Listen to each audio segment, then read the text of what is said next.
as company aid man. So when we hit the beach, anybody that got wounded, I'd have to take care of. It's just like about the same thing as John said, because I was with the 4th from the 1st. I made the first landing on Roy and Warren, the Marshall Islands. In fact, we left the States, went right into combat. We were the first division to leave the States going into combat. In fact, the Marshall Islands was the first Japanese-held territory that we had taken. Then after the Marshall Islands. In fact, we were waiting for a ship to go back to Maui, and about 16 Jap bombers busted through and just bombed the hell out of us. I had to get in the water to keep from getting burnt. Funny, I had a watch. In fact, I'll never forget the name of it. It's a Crawford watch. The crystal was cracked. So when I got in the water to keep from getting burned from the incendiary bomb, I'd hold up my arm there because I didn't want to ruin the watch.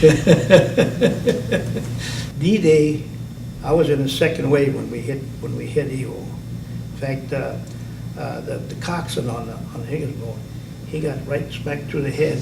Nobody knew how to put the ramp down, so we had to go over the side, water up to here. And that night, temperature there was about the same as here.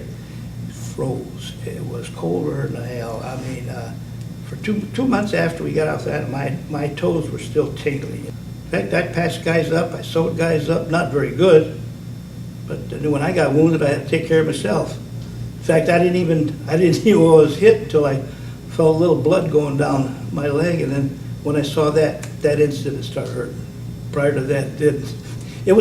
We were on a patrol, and the Japs ambushed us, and there was a few guys that got killed and everything, and I was lucky, just a little shrapnel, and the rest. And it was over, say, within minutes, because our guys just knocked the hell out of them. It was just that fast. We was on a patrol, and we went across this village, and there was this little baby, and shot right through both legs. And I took tongue blades and wrapped them both up, and he kept crying. This guy said, "Gee, Doc, can't you quiet him?" Well, I didn't know what the dosage would be for a child, and I just gave him a little pinch. He was out like that. When I took him back to the aid station, I told the doctor what I had done.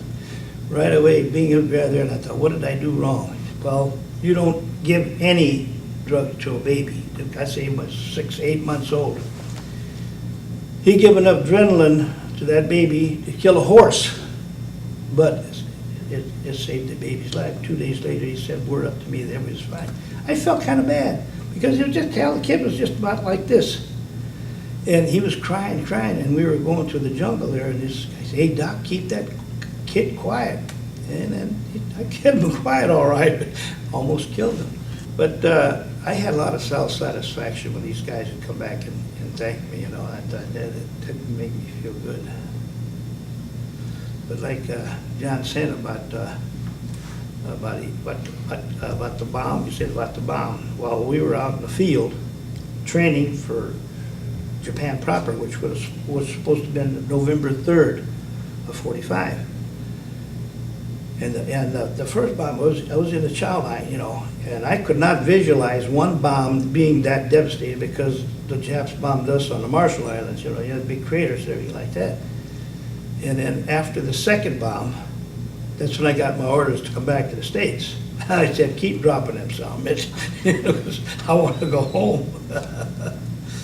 But that was something. There was 5 of us that went back before the whole unit, and we was over at Pearl, waiting for a ship to come back. Well, I had a sister that lived in San Francisco. We waited there 5 weeks for a ship to go back to the States. Our records went back to the States, so we were 5 weeks without anything.